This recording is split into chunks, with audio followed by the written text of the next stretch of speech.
اولا انا مش بعمل الكلاينت عايزه، انا بعمل الكلاينت محتاجه. في فرق شاسع بين اللي عايزه واللي يحتاجه.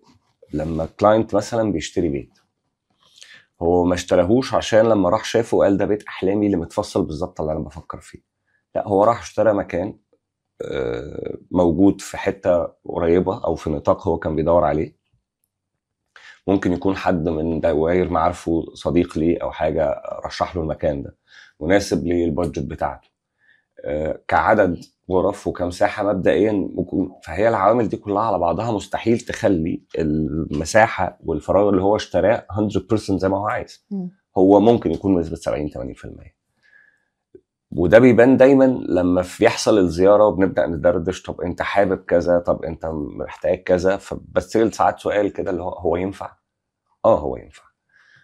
وبناء عليه بتبداي تخضيه من ايه. يعني في كلاينت مره جت، ويمكن الميزه كمان كانت في الكوميونيكيشن انه كان اسرع واسهل، ان هي خطيبه صديق ليه. وقعدت انا وهو وهي، هو فاهمني واحنا فاهمه كويس فخلاص. لكن ما جينا بنتكلم اول القعده، بقول لها عايزه بيتك ازاي؟ بتكلمني في ايه؟